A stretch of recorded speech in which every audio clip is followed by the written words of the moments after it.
हैं राहुल गांधी। प्यार से मिल सकता हूं, गले लग सकता हूं, बीजेपी की विचारधारा नहीं अपना सकता।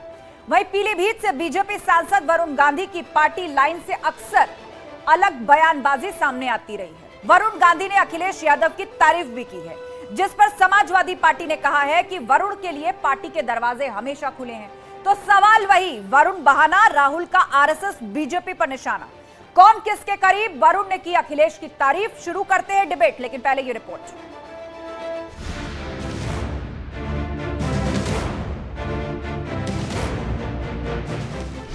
विचारधारा की आंधी, गांधी वर्सेस गांधी। मैं आरएसएस के ऑफिस में कभी नहीं जा सकता। अब मेरा आपको गला काटना पड़ेगा पहले। मैं नहीं जा सकता। मैं जरूर प्यार से मिल सकता हूं, गले लग सकता हूं, मगर उस विचारधारा को मैं एक्सेप्ट नहीं कर सकता। राहुल की विचारधारा पर बीजेपी का पलटवार। परिवार में इंदिरा गांधी और संजय गांधी के विचार नहीं मिलते थे। ये परिवार का आंतरिक मसला है। मैं नहीं समझ पा रहा हूं कि इसे राजनीतिक विचार के रूप में देखना चाहिए। हाँ, वरुण गांधी अभी भारतीय जनता पार्टी के सदस्य हैं और हमारे सांसद हैं, तो इस नाते शायद उन्होंने ये बात कही हो। वरुण ने की अखिलेश की तारीफ। एसपी बोली उनका स्वागत। मुख्यमंत्री अखिलेश यादव शायद थे। मैंने उनको एक चिट्ठी लिखी। मैंने कहा मान्यवर, इसमें कोई राजनीति नहीं है। लिखा के सारे अधिकारियों को बोला कि भाई इसमें कोई राजनीति की बू नहीं है, इनकी मदद करें। देखिए, वरुण गांधी जी भारतीय जनता पार्टी के झूठे वादे, झूठे सपनों को समझ चुके हैं। इसलिए वो लगातार बेरोजगार नौजवानों की, किसानों की, मजदूरों की आवाज को उठा रहे हैं। राहुल गांधी जी ने वरुण गांधी जी को गले लगाने की बात कही है। वरुण गांधी जी किस पार्टी में जाते हैं ये उनका निजी मामला है, लेकिन अगर वरुण गांधी जी समाजवादी पार्टी में आएंगे तो उनका स्वागत। सियासत हाई, भाई के खिलाफ भाई।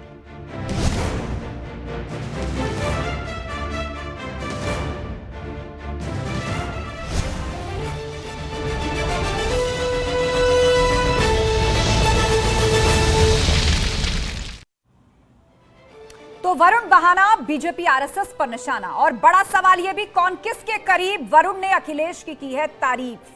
चर्चा के लिए गेस्ट पैनल हमारे साथ जुड़ चुका है। हमारे साथ बीजेपी प्रवक्ता हीरो वाजपेयी जी हैं, कपिल श्रीवास्तव समाजवादी पार्टी के प्रवक्ता जुड़ चुके हैं, देश रतन निगम जी हैं आरएसएस विचारक, और थोड़ी देर में अभिमन्यु त्यागी प्रवक्ता कांग्रेस भी हमारे साथ होंगे। आप सभी मेहमानों का स्वागत है। चर्चा की विस्तार से शुरुआत करें, लेकिन सबसे पहले 30 सेकंड में ओपनिंग रिमार्क्स। शुरुआत हीरो वाजपेयी जी आपसे करने जा रहे हैं। राहुल गांधी ने बेशक वरुण गांधी पर बयान दिया और कहा विचारधारा अलग अलग, लेकिन बीजेपी और आरएसएस पर निशाना साधा। नाम लेकर कहा गला कटवाना भी पड़े तो भी आरएसएस के दफ्तर नहीं जाऊंगा। 30 सेकंड। देखिए, वो क्या बयान देते हैं और किस बयान को कैसे। अभी थोड़े दिन पहले उन्होंने अपनी यात्रा के दौरान कहा मैं आरएसएस से सीखता हूं, और अब उन्होंने आज ये बयान दे दिया वरुण को लेकर। मुझे लगता है कि उनके बयानों में समानता नहीं रहती। हाँ, विचारधारा को तो टकराव ही है कि हम जिस विचारधारा के हैं, कांग्रेस उस विचारधारा की विरोधी है। हम राष्ट्रवादी हैं। कांग्रेस ने तमाम ऐसे काम किए हैं जो इस राष्ट्र के हित में नहीं रहे। आज भारतीय जनता पार्टी सत्ता में है तो जनता की उसी चाहत की वजह से कि ये एक पार्टी है जो देश को प्रथम रखती है।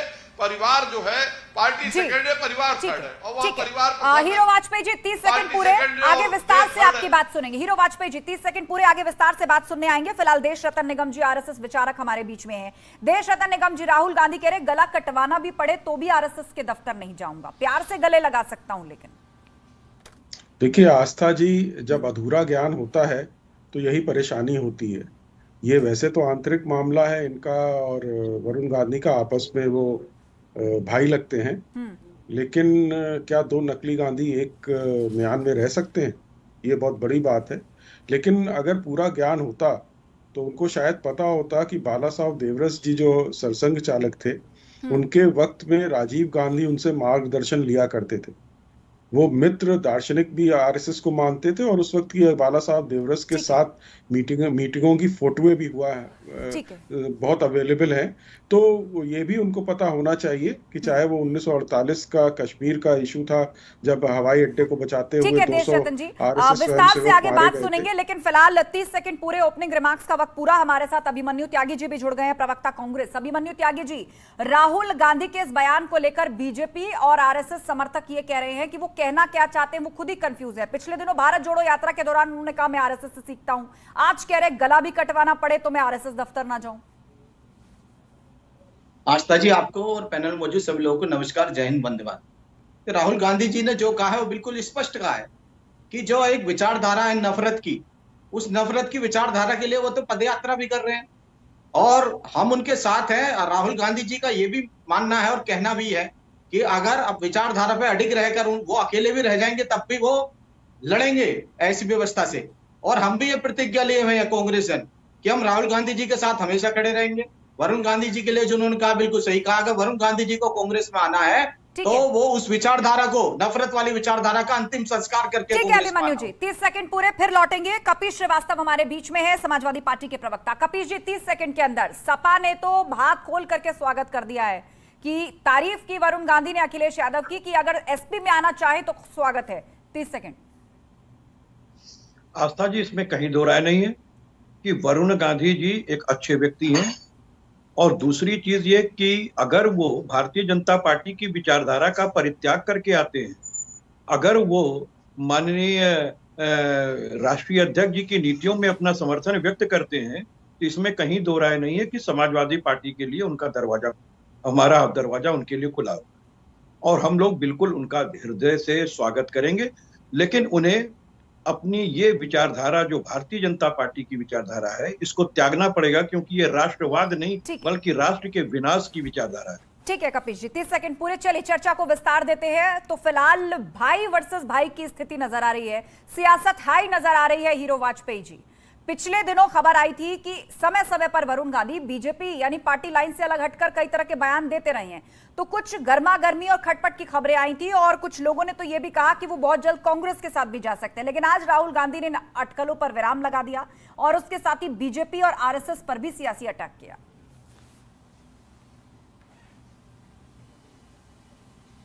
देखिए, मुझे लगता है वरुण गांधी जी जो हमारे सांसद, उन्हें एक ऐसे बेरोजगार नौजवान की तरह सब पार्टियां पेश कर रही कि ये वाली शर्तें मानोगे तो अपने यहाँ नौकरी दे देंगे, वो वाली शर्तें मानोगे तो अपने यहाँ नौकरी दे देंगे। मुझे लगता है अभी उन्होंने कुछ भी इस तरह का नहीं कहा कि वो कांग्रेस में जा रहे हैं या सपा में जा रहे हैं। कोई दरवाजा खोल के खड़ा है, कोई दरवाजा बंद करके खड़ा है। पर मैं एक बात बता दूं, भारतीय जनता पार्टी में विचार के अनुसार नेता होते हैं। हम अपने विचार के आधार पर सीटें बांटते हैं। वहां जो व्यक्ति लड़ रहा होता है वो विचार के लिए लड़ रहा होता है, और जिस दिन वो उस विचार से दूर होता है, परित्याग करता है, वो व्यक्ति भारतीय जनता पार्टी का नेतृत्व तो रहता ही नहीं। तो जो लोग इस बात को कह रहे हैं कि वरुण गांधी त्याग दें, ये कर दें, वो कर दें तो हम ले लेंगे, मुझे लगता है जिस दिन वो त्याग देंगे हमारे नेता नहीं रहेंगे, और जिस दिन वो त्याग देंगे उसके बाद ये पार्टियां क्या करेंगी भगवान जाने। लेकिन मुझे लगता है इस पूरे सिनेरियो में वरुण गांधी का वर्जन भी होना चाहिए कि वो क्या चाहते हैं। वो एक इस देश के सांसद हैं, उन्होंने तो अखिलेश यादव की तारीफ की है, उन पर राहुल गांधी ने बयान दे दिया, अखिलेश यादव की तारीफ की है वरुण गांधी ने। हीरो वाजपेयी जी, देखिए तारीफ तो बहुत से लोग अभी भाई राहुल गांधी तारीफ कर चुके हैं, हमारे से सीखते हैं, और कल बदल गए। आज कह दिया कि हम तो दफ्तर नहीं जाएंगे, हम उनकी नफरत की भाषा को नहीं जानते, हम सीखते हैं। तो मुझे लगता है ये गांधी परिवार में एक रहता है कि सुबह कुछ कहते हैं और शाम को बदल जाते हैं। इससे मैं इत्तेफाक नहीं रखता। वो भारतीय जनता पार्टी के सांसद हैं, यदि कुछ अनुशासनहीनता की बात करेंगे तो हमारा राष्ट्रीय नेतृत्व उस पर काम करता है। अगर उन्होंने कोई ऐसी बात नहीं कही है और जबरदस्ती है पार्टियां वरुण गांधी को निशाना बनाकर अपना हित साधना चाहती है, तो मैं इससे इत्तेफाक नहीं रखता। मुझे लगता है वरुण गांधी का ये निजी मामला है जिस पर चर्चा हो रही है, और वरुण गांधी का वर्जन इसमें नहीं है। ठीक है, ठीक है। कपीश श्रीवास्तव जी, जिस तरह जिक्र हीरो वाजपेयी जी कर रहे थे, यही सवाल अभिमन्यु त्यागी जी आपसे भी, और कहा यहाँ पे ये जा रहा है कि अगर वो अपनी उस तरह की विचारधारा त्याग दें, हमारे साथ मिलकर के काम करना चाहें, हमारे विचारधारा पे चलना चाहें तो चल सकते हैं। वरुण गांधी को सभी जानते हैं, हार्ड हिंदुत्व की लाइन के साथ वो अभी तक रहे हैं, उनके बयान उठा के देख लीजिए, वो उसी के साथ खड़े नजर आते हैं। लेकिन आप लोग कह रहे हैं कि वो अपनी इस लाइन को छोड़ दें। तो कैसे आप देखिए, अकोमोडेट सबसे करेंगे? पहले आप लोगों पर तो खुद सॉफ्ट हिंदुत्व, वो भी सियासी मतलब के कारण अपनाने के आरोप लगते रहे हैं। देखिए, हिंदुत्व सॉफ्ट और हार्ड नहीं होता। जो विचारधारा होती है, अगर वोटों की राजनीति के लिए धर्म का बंटवारा होता है, वो विषाक्त होता है। और आस्था यही भारतीय जनता पार्टी कर रही है। इन्होंने हिंदुओं के लिए क्या कर दिया? कुछ किया हो तो बताइए। मैं तो वो एक तो बात कहते ये हैं कह हमने रहा हूं राम कि मंदिर भारतीय, बनवाया। अच्छा आस्था, आप एक बात बताएं, आप इतनी बड़ी एंकर हैं, सुप्रीम कोर्ट के आदेश पे बन रहा है कि भारतीय जनता पार्टी ने कोई अध्यादेश लगा दिया था? हाँ, ये तय जरूर सुप्रीम कोर्ट ने कर दिया कि जो विवादित ढांचा ढाया गया था वो राम मंदिर था, और भारतीय जनता पार्टी ने उकसा करके जो अपराध किया था वो राम मंदिर का गिराना था। और इसमें अब कहीं दो मत नहीं है। और ये कपिल श्रीवास्तव सपा नहीं कह रही है, ये सुप्रीम कोर्ट के उस वर्डिक्ट के हेडलाइन बता रहा हूं आप, जिसमें उन्होंने वर्डिक्ट में कहा कि यह डिमोलिश करने की प्रक्रिया थी, एक आपराधिक कार्य था। अब मैं आगे बढ़ रहा हूं। मैं ये कह रहा हूं कि वरुण गांधी जी ने कई बार, आपने देखा होगा कि भारतीय जनता पार्टी के कुशाग्र विचारधारा से ऊपर उठ करके उन्होंने जनता के लिए बात की है, और उसका एप्रिसिएशन हम लोगों ने भी किया। जो भी इस देश के कॉन्स्टिट्यूशन के अंदर विश्वास करेगा, जो सभी धर्म और जाति को लेकर के, सभी वर्ग के लोगों को लेकर के बात करेगा, जो शोषित और वंचितों की बात करेगा, समाजवादी पार्टी उस पर क्लैपिंग भी करेगी, उसका स्वागत भी करेगी। लेकिन कपिल जी, आपको नहीं लगता कि स्वागत करने में जल्दबाजी कर दी आपने? नीचे टर्म्स एंड कंडीशंस अप्लाई वाली बात आप लोग अब कह रहे हैं कि यदि वो ऐसा करें, वो ऐसा परिवर्तित हो, वो ऐसे हमारे साथ मिलकर आए। पहले तो आपने कह दिया कि हम खुल करके स्वागत करते हैं, जो बीजेपी के विरोध में हम खुल करके स्वागत करते हैं। आस्था जी, परिवर्तन साफ है। जिस दिन वो इनके, अभी तो इनके सांसद हैं, लेकिन अभी इनके सांसद होते हुए जितना बेहतरीन आईना वो दिखा रहे हैं वो अद्वितीय है, उसके लिए उनकी वाहवाही। और जिस दिन उस विचारधारा से वो अलग हो जाएंगे और समाजवादी पार्टी से कहेंगे कि हम आपकी विचारधारा के साथ शोषित वंचित की लड़ाई में बिना किसी धर्म के भेदभाव किए हम लेकर के चलना चाहते हैं, तो हम लोग उनका स्वागत करेंगे। इसमें कौन सी बड़ी बात? ठीक है, ठीक है। देश रतन निगम जी, आपको लग रहा है कि बीजेपी के साथ हाल ही में जो इंटरनल गलतफहमियां कह लीजिए, नाराजगी कह लीजिए, या पार्टी लाइन के विपरीत बयानबाजी कह लीजिए, इस तरह की खबरें आई, उसका फायदा यहां पर विपक्षी पार्टियां उठाना चाहती हैं, और एक तरीके से खुला ऑफर है कि अगर आप हमारी पार्टी लाइन के साथ जल होने को तैयार हो तो आपका स्वागत है। 2024 के लिए हर कोई गठबंधन के साथी और चेहरे ढूंढ रहा है। नहीं, देखिए, तो अपोजिशन कोशिश तो कर रहा है, लेकिन वो कहाँ तक उसमें उनको सफलता मिलेगी ये तो वक्त ही बताएगा, क्योंकि सभी वहाँ प्रधानमंत्री के दावेदार हैं। भाजपा के दम पे वरुण गांधी जीते हैं, लेकिन उनसे ये उम्मीद नहीं है कि भाजपा की पॉलिसीज या नीतियों के खिलाफ बयानबाजी करें। ये अनुशासन के भी विरुद्ध है किसी भी पार्टी के। तो आप तारीफ करिए, सब कुछ करिए, लेकिन आपको एक पार्टी का जो अनुशासन होता है उससे आप बंधे हुए हैं। और संघ के बारे में देखिए, मैं बड़ा साफ कर दूं, संघ एकता का सूत्र है राष्ट्र के लिए। और कभी भी आपने देखा होगा, आपदा आती है, चाहे वो प्राकृतिक हो, चाहे व्यक्ति के द्वारा निर्माण की गई हो, वो आपदा सबसे पहले संघ ही पहुंचता है वहां पर। और उनके स्वयंसेवक सड़क पर उतर आते हैं, चाहे कहीं पुल गिर जाए, या कश्मीर में बाढ़ आ जाए, या आंध्र प्रदेश में चक्रवात का जो कहर ढाया था। कभी भी आप देखें, चाहे उड़ीसा में, या आप उठा लीजिए 1948 में जब हवाई अड्डे की सुरक्षा हो रही थी कश्मीर में, जो कि एकमात्र सूत्र था भारत का, वहां लिंक था, उसको बचाते बचाते 200 स्वयंसेवक मारे गए थे। 1962 में तिसपुर में जब सेना आ गई थी, तो वहां के लोकल लोगों के साथ आरएसएस के स्वयंसेवक लड़ रहे थे, 42 वहां मारे गए थे। और गोवा के लिबरेशन में देख लीजिए, आंध्रा में देख लीजिए, जब मारकाट हो रही थी, या आईएनए जब अंदर हमारे में इंडियन नेशनल आर्मी आ रही थी, वहां जासूसी का काम करना और सप्लाई लाइंस को मेंटेन करना। और राम मंदिर में देखिए, संघ पूरी तरह संघ भी जुड़ा हुआ था इस आंदोलन से, वो बना। और योगी गवर्नमेंट ने, आपको याद होगा कि किस तरह से एक ट्रक भर के जो डॉक्यूमेंट्स थे उनका उन्होंने ट्रांसलेशन कराया और सुप्रीम कोर्ट को दिया, जो नहीं कर रहा था। और कुछ विरोधी पार्टियां थी जो कि वहां पर सुनवाई नहीं चाहती थी, कहती इलेक्शन के बाद कर दीजिए। तो जो राम के अस्तित्व को नहीं मानता है, तो उनके बारे में क्या बोला जाए? ठीक है, ठीक है। हीरो वाजपेयी जी, आपको लग रहा है कि 2024 का चुनाव जैसे जैसे आ रहा है, तमाम विपक्षी पार्टियां सड़कों पर हैं, अपनी अपनी यात्राएं निकाल रही हैं, सियासी जमीन तलाश रही हैं, ऐसे में गठबंधन के नए साथी भी बन रहे हैं, और हमने पूर्व में भी देखा है कि पार्टियों की अदला बदली होती है चेहरों के साथ।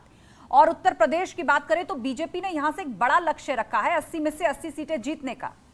वरुण गांधी एक तरीके से गांधी परिवार और उनसे एक अलग लाइन रखने वाले एक चेहरे थे जो बीजेपी की विचारधारा के साथ जेल हुए, उनके टिकट पर चुनाव लड़े, जीते, वो आपके सांसद हैं।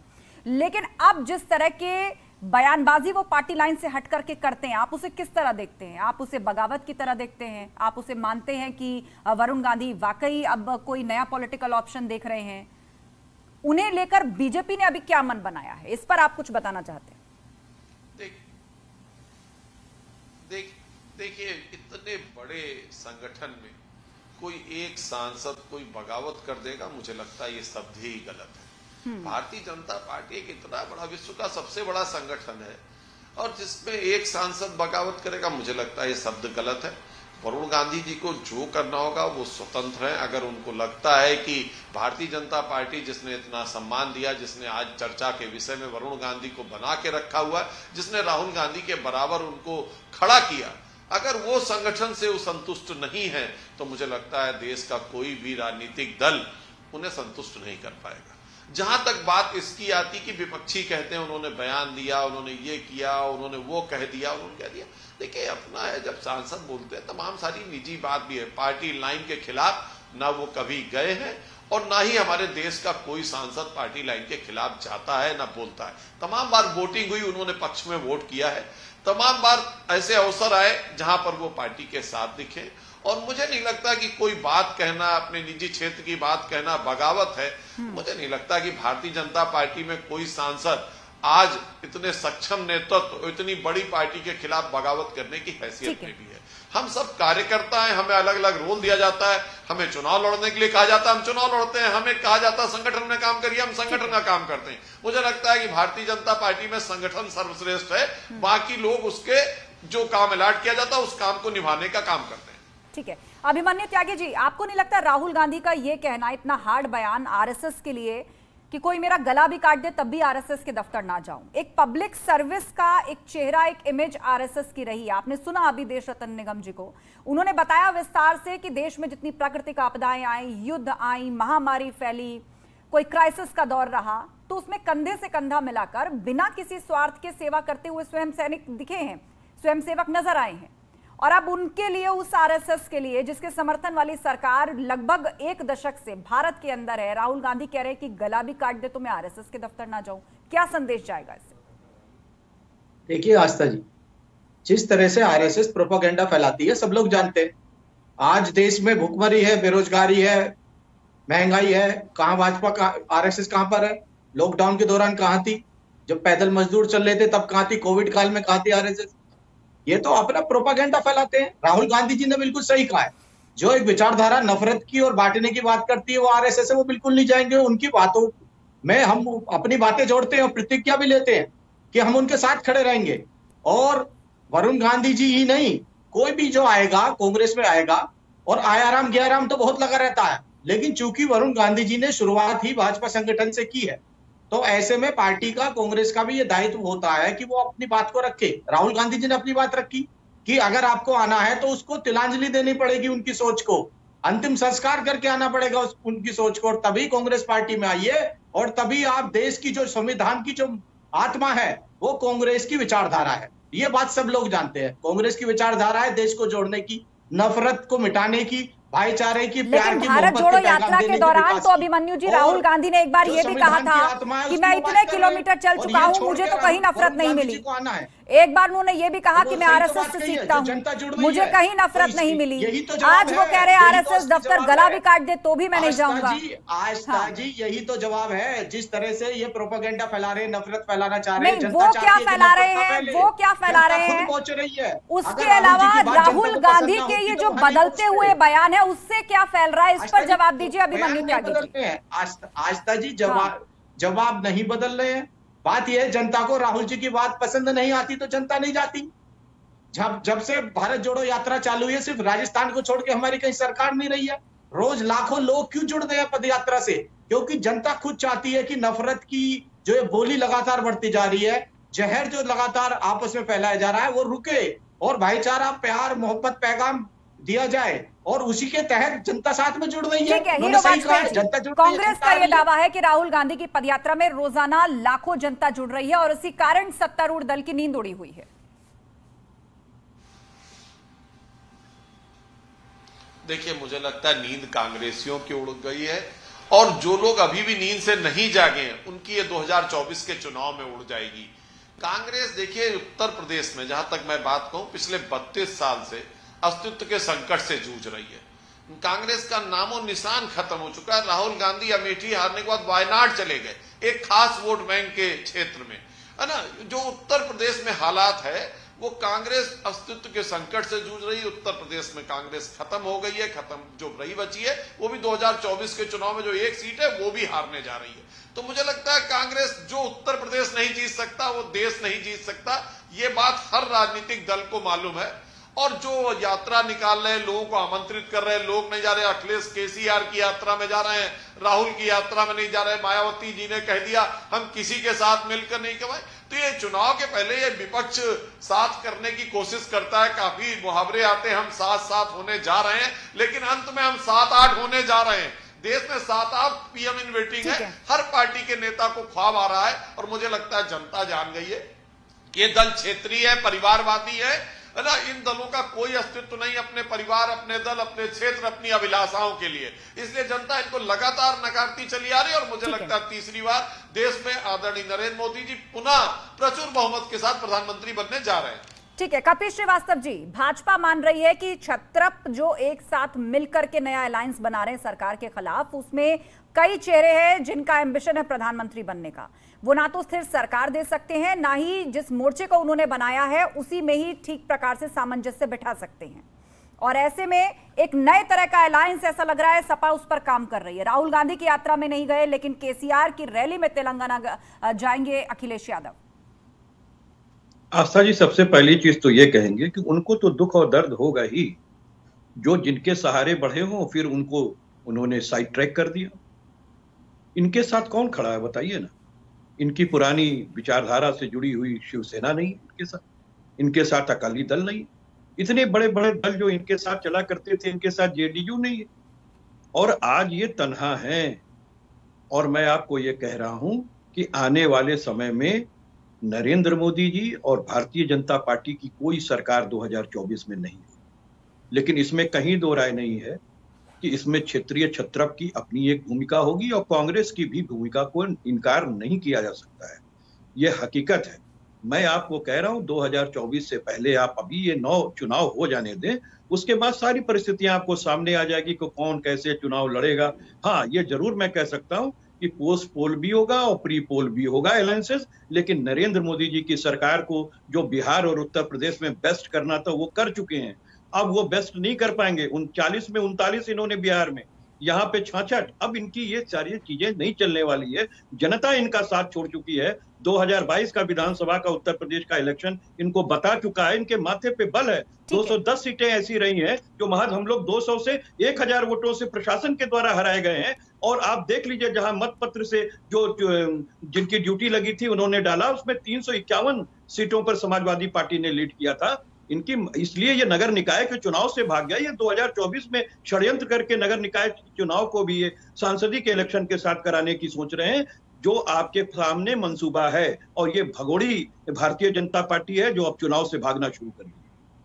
ठीक है, हीरो वाजपेयी जी, ये बड़ा जो है सवाल विपक्ष उठा रहा है। सपा की बात आपने सुनी, राहुल गांधी भी कह रहे हैं। राहुल गांधी भी कह रहे हैं कि बीजेपी और आरएसएस का कब्जा है देश की लोकतांत्रिक संस्थाओं पर, और चुनाव आयोग तो उसमें से, और ईवीएम तो बस एक हिस्सा भर है। देखिए, जब ये जहां जीत जाते हैं वहां कहते हैं कि लोकतंत्र सफल, ईवीएम सफल। जहां हार जाते हैं वहां लोकतांत्रिक व्यवस्था फेल और ईवीएम का खेल।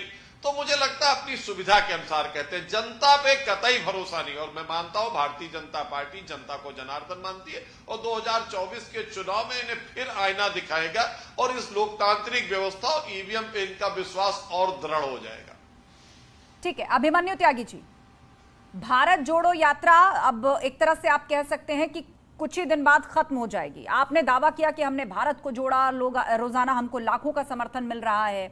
बीजेपी की राष्ट्रीय कार्यकारिणी हुई है, उन्होंने भी 2024 के लिए मजबूत रणनीति बनाई है। और आपने पूर्व में चुनावों को उठाकर देखा ही होगा कि जिसमें अपने लाभार्थियों के भरोसे बीजेपी कहती है जाति धर्म से ऊपर उठकर हमको वोट मिलता है, और आप पर तुष्टीकरण के आरोप लगते हैं। आस्था जी, अच्छा होता कि जोशीमठ के लिए भी 2 शब्द बोल देते, और उससे भी ज्यादा अच्छा होता कि जो 15 मिनट का रोड शो आदरणीय प्रधानमंत्री जी ने निकाला दिल्ली में, वो 5 मिनट जोशीमठ के ऊपर भी घुमाते। वो हमारे सनातन धर्मियों का और एज अ मैं सिटीजन हूं भारत का, हम लोगों की ये उम्मीद भी थी कि प्रधानमंत्री जरूर इस पर 2 शब्द बोलेंगे। गंगा विलास के सब लोगों को दिख रहा है किस तरह से वहां मांस भी परोसा जा रहा है और शराब परोसी जा रही है। वो जो मेन्यू आ रहा है, अगर उसमें सच्चाई है तो कहाँ अगर कोई गंगा किनारे खड़ा होकर शराब पीता है तो मुकदमा होकर जेल पहुंचा दिया जाता है। लेकिन जो बहुत अमीर रईस लोगों के लिए ये गंगा विलास चालू किया गया है, इसके बारे में भी बताएं थोड़ा सा, तो जानकारी हो। 2 करोड़ रोजगार के बारे में, महंगाई के बारे में, और जो ये तो आप शिक्षा, पूछेंगे ना चिकित्सा, चुनावी मंचों से, किसानों की आय दोगुनी, इस बारे में भी ये 2 शब्द बोल दे, एक प्रेस कॉन्फ्रेंस कर दे, चीन के बारे में बोले। ये सारे सवाल तो आप पूछेंगे ना चुनावी मंचों से, या वहां पर भी कहेंगे कि गला भी काट दो तो आरएसएस दफ्तर नहीं जाऊंगा। है जोशीमठ के बारे में बोल दे, काश बोल देते जो 9 राज्य के चुनाव है। लेकिन इन्हीं 9 राज्य में कर्नाटक भी है जहां इन्होंने हमारी सरकार गिराई, मध्य प्रदेश भी है सरकार गिराई। चुनाव आने वाले हैं, पता लग जाएगा इनको रिजल्ट कि 9 राज्यों में भी ये हारेंगे और लोकसभा चुनाव में भी हारेंगे। जनता अब की बार गुमराह नहीं होगी। हिंदू मुसलमान, भारत पाकिस्तान खालिस्तान के मुद्दे पे आप कब तक गुमराह करेंगे? जनता जाग चुकी है। जनता जो जानती है कि सबसे बड़ा मुद्दा है वो है भूख का, वो है रोजगार का, महंगाई का, चिकित्सा का, शिक्षा का।